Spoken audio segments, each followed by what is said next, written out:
சாட்சிகளையும் சான்றுகளையும் தீர விசாரித்ததில் 18 வருடங்களுக்கு முன்னால் லேடி டாக்டர் லதாவை டாக்டர் சத்தியமூர்த்தி தான் கொலை செய்தார் என்பது உறுதியாகிறது. மேலும் அந்த கொலையை தான் செய்ததாக குற்றவாளியை ஒப்புக்கொள்வதால் ஈபிகோ 302வது பிரிவின்படி இந்த நீதிமன்றம் அவருக்கு ஆயுள் தண்டனை வழங்கி தீர்ப்பளிக்கிறது.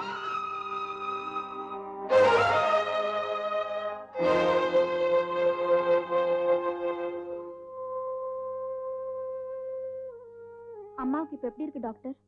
அம்மாவுடைய இதய துடிப்பு சீராவே இல்லை.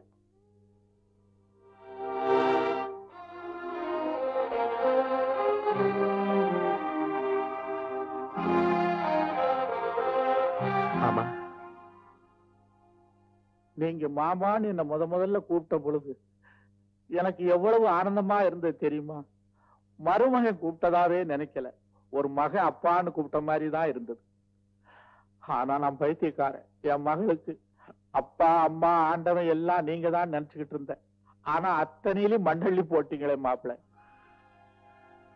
எல்லாம் மன்னிச்சிருங்க மாமா, எல்லாம் மன்னிச்சிருங்க. மாப்பிள்ள, உங்களை மன்னிக்கிறதுனால என் பொண்ணோட நிலைமை மாறிடுமா? என் பொண்ணை உங்ககிட்ட ஒப்படைக்கும் போது சொத்து சுகம் கேட்டனா, நகை நட்டு கேட்டனா, வாழ்க்கை பூரா அவளை சந்தோஷமா வச்சுக்கணும் தானே கேட்டேன். ஆனா அவளை காலம் பூரா கண்ணீர் விடும்படியா வச்சுட்டீங்களே மாப்பிள்ள. மாமா, ஜானகி வாழ்க்கை பூரா நிம்மதியா இருக்கணுங்கிறதா என்னுடைய லட்சியம். உண்மையை சொல்ல போனா அவ கண் கலங்க கூடாதுங்கிறதுக்காக தான் இந்த கொலையை நான் மறைச்சேன். ஆனா 20 வருஷத்துக்கு அப்புறம் விதி விளையாடிடுச்சு. நீங்க படிச்சவர், உங்களால எதையும் மறைக்க முடியும். ஆனா அதெல்லாம் எனக்கு தெரியாது. எனக்கு தெரிஞ்சது ஒன்னே ஒண்ணுதான், என் மக சந்தோஷமா இருக்கணும்னு. கூடிய சீக்கிரம் என் மக சந்தோஷமா இருப்பா. அதை உங்ககிட்ட சொல்லிட்டு போலான்னு தான் வந்தேன். என்ன சொல்றீங்க? ஜானகிக்கு இதய துடிப்பே சரியில்லை. அவளுக்கு உடனே ஆபரேஷன் பண்ணா குணமாயிடும்னு டாக்டர் சொல்றாங்க. எனக்கு நம்பிக்கை இல்லை. அவ உயிர் சீக்கிரமாவே அடங்கிடும் மாப்பிள்ள. கடவுளே கடவுளே. சந்தோஷத்தையே காண முடியாதவங்களுக்கு சாவுதான் விடுதல். அது ஒரு விதமான சந்தோஷம் மாப்பிள்ள. வர்றேன் மாப்பிள்ள. இல்ல இல்ல, என் மனைவியை நான் சாக விட மாட்டேன். நிச்சயமா அவளை நான் சாக விட மாட்டேன். கடவுளே கடவுளே.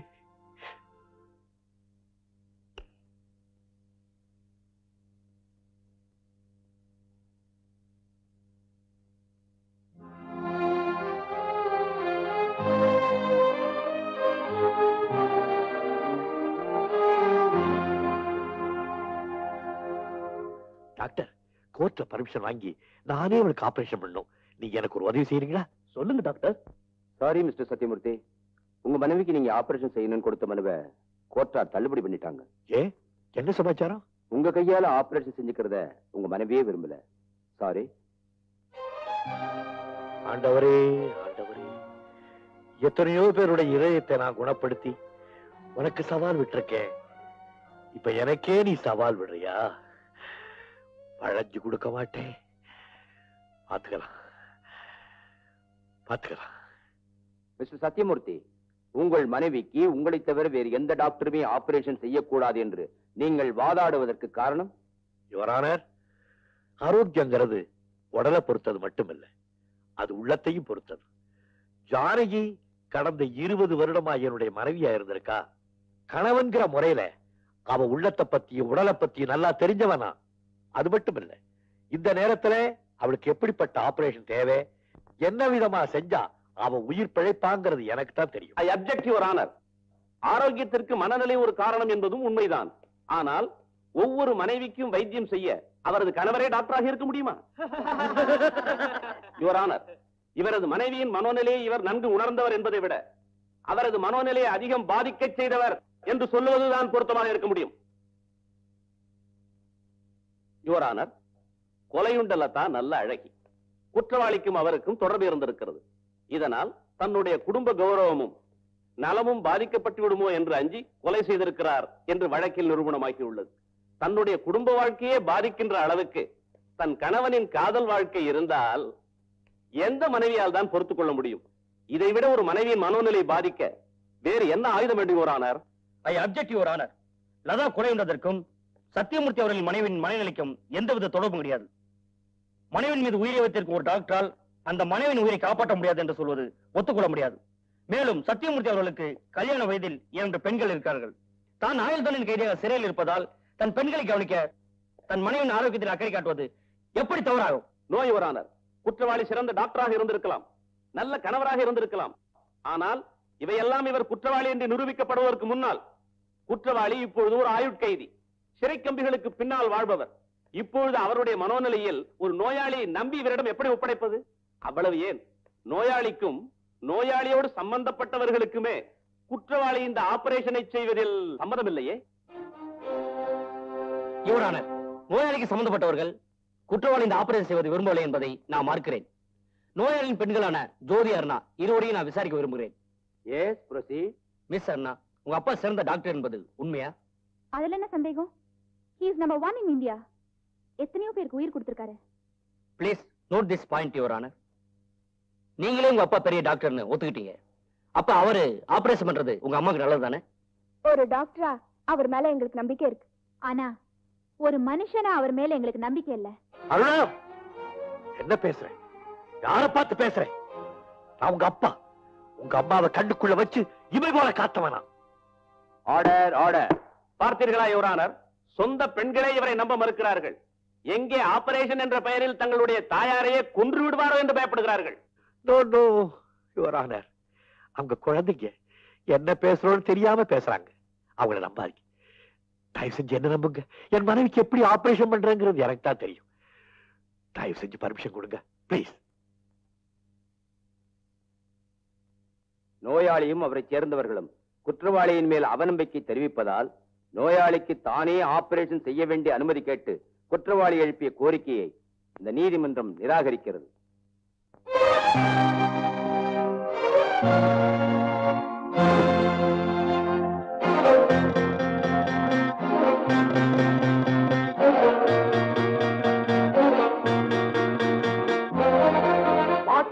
சத்தியமூர்த்தி தப்பிச்சுட்டாரா?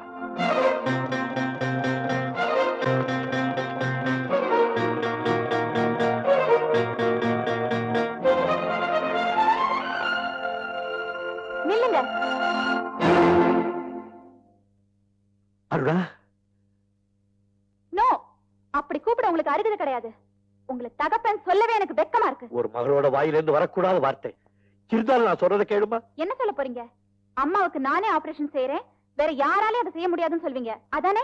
ஆமாம்மா. அம்மாவை இந்த கதிக்கு ஆளாக்கினதே நீங்கதான். இனியும் அவங்கள உங்க பொறுப்புல ஒப்படைப்பேன்னு நினைக்கிறீங்களா? No, never. நாங்க அவங்கள எப்போ ஹாஸ்பிட்டல்ல சேர்த்துட்டோம். எந்த ஹாஸ்பிட்டல்ல? அதை நீங்க தெரிஞ்சுக்க வேண்டிய அவசியம் இல்ல. அருணா, அம்மா உயிரோட விளையாடாதே. என்ன புரிஞ்சுக்க. எதை புரிஞ்சுக்கிறது? இந்தியாவிலேயே நம்பர் 1 ஹார்ட் சர்ஜன், சமுதாயத்துல சிறந்த குடிமகன், குடும்பத்துல அன்பான தலைவன், இப்படி நீங்க போட்ட பல வேஷத்தையா? இல்ல மனைவிக்கு தெரியாம நீங்க வச்சிருந்த ஆசை நாயகி, அது வெளியில தெரியக்கூடாதுங்கிறதுக்காக நீங்க செஞ்ச கொலை, அத பல வருஷமா வெற்றிகரமா மறைச்சு வச்சிருந்த உங்க திறமை, இப்படி நீங்க உங்களுக்குள்ளேயே நடத்தி வந்த இன்னொரு வாழ்க்கையா? அருணா, கூச்சல் போடுறீங்க. மனைவி மக்கள் நம்பி இருந்த அத்தனை பேரையும் ஏமாத்தின ஒரு அசிங்கமான மனுஷன் நீங்க. இந்த வீட்டுக்கும் உங்களுக்கும் இனிமே எந்த விதமான சம்பந்தமும் கிடையாது. Get out.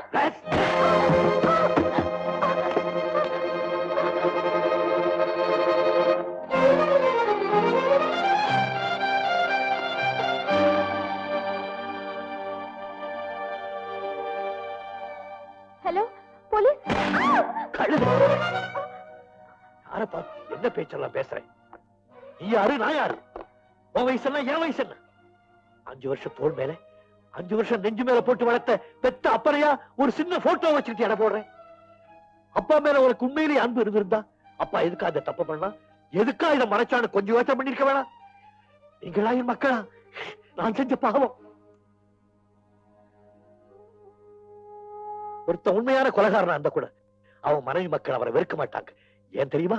அவங்க கண்களுக்கு அவன் செய்த கொலை தெரியாது, அவன் மட்டும்தான் தெரியுமா. ஆனா உங்களுக்கு நான் தெரியல. உங்களுக்காக நான் பட்ட பாடு தெரியல. இந்த குடும்பத்துக்காக நான் உழைச்ச உழைப்பு தெரியல. யாரோ என் தலைமையில சுமத்துற பழிதான் தெரியுது இல்லையா?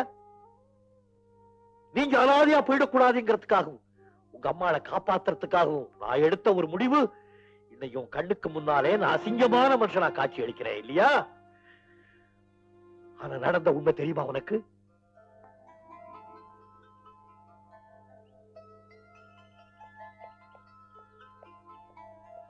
Good evening sir. Good evening. நான் உங்களுக்காக எவ்வளவு நேரம் காத்துட்டு இருக்கேன் தெரியுமா? கரெக்டா 1 hour. அது எப்படி சார் அவ்வளவு கரெக்டா சொல்றீங்க? எனக்கு ரிசர்ச் முடிய 1 மணி நேரம் ஆச்சு. நீ என்னைக்கு என்கிட்ட சொல்லாம போயிருக்க? சார், நீங்க என்ன ரொம்ப க்ளோஸா வாட்ச் பண்றீங்க. அதை என்னுடைய கடமையா நினைக்கிறேன். கடமையா? ஆமா. Thank you sir. இந்த சின்ன வயசுலயே அப்பா அம்மாவை இழந்துட்டு தனியா வாழ பழகிக்கிட்டேன். இருக்கிற ஒரே ஒரு 5 வயசு தம்பியையும் ஹாஸ்டல்ல சேர்த்து படிக்க வைக்கிறேன். நானும் டாக்டருக்கு படிக்கிறேன். தனியா வாழற பெண்களுக்கு இந்த சமுதாயத்துல பல சங்கடங்கள் வரலாம். உனக்கு எந்த சங்கடமும் வராது. நான் தான் பாதுகாப்பா பக்கத்திலே இருக்கனே. சார், நீங்க என் மேல எவ்வளவு அன்பு அக்கறையும் வச்சிருக்கீங்க. நான் ரொம்ப பாக்கியசாலி. ஆமா, வழக்கமா ஒரு கவிதை எழுதுவியே, இன்னைக்கு எழுதுவியா? 6 வரி எழுதிருக்கேன், ஆனா முடிக்க தெரியல. அப்படியா? அடி. கை கோர்த்து நடந்திடுவோம், கனவுலகில் பறந்திடுவோம். காலம் கணக்கில்லை, கவலைகளும் அங்கில்லை. அந்த நல்ல வாழ்வை எண்ணி ஆசை மனம் தவித்திடுதே. தன்முயற்சி ஒன்றிருந்தால் தடைகளெல்லாம் தகர்ந்துவிடும். நன்முயற்சி வெற்றி பெறும், நாளும் விரைவில் வரும். Okay? You're really great, sir. அதெல்லாம் ஒண்ணும் இல்ல. நீ கவிதை படிச்சோன்னு எனக்கு வந்துருச்சு. சார், மறந்துட்டேன். நாளைக்கு என் பர்த்டே. கண்டிப்பா நீங்க என் வீட்டுக்கு வரணும். 5 நிமிஷம் தான் இருப்பேன். ஓகே? டைம் ஆச்சு, புறப்படு. சரி.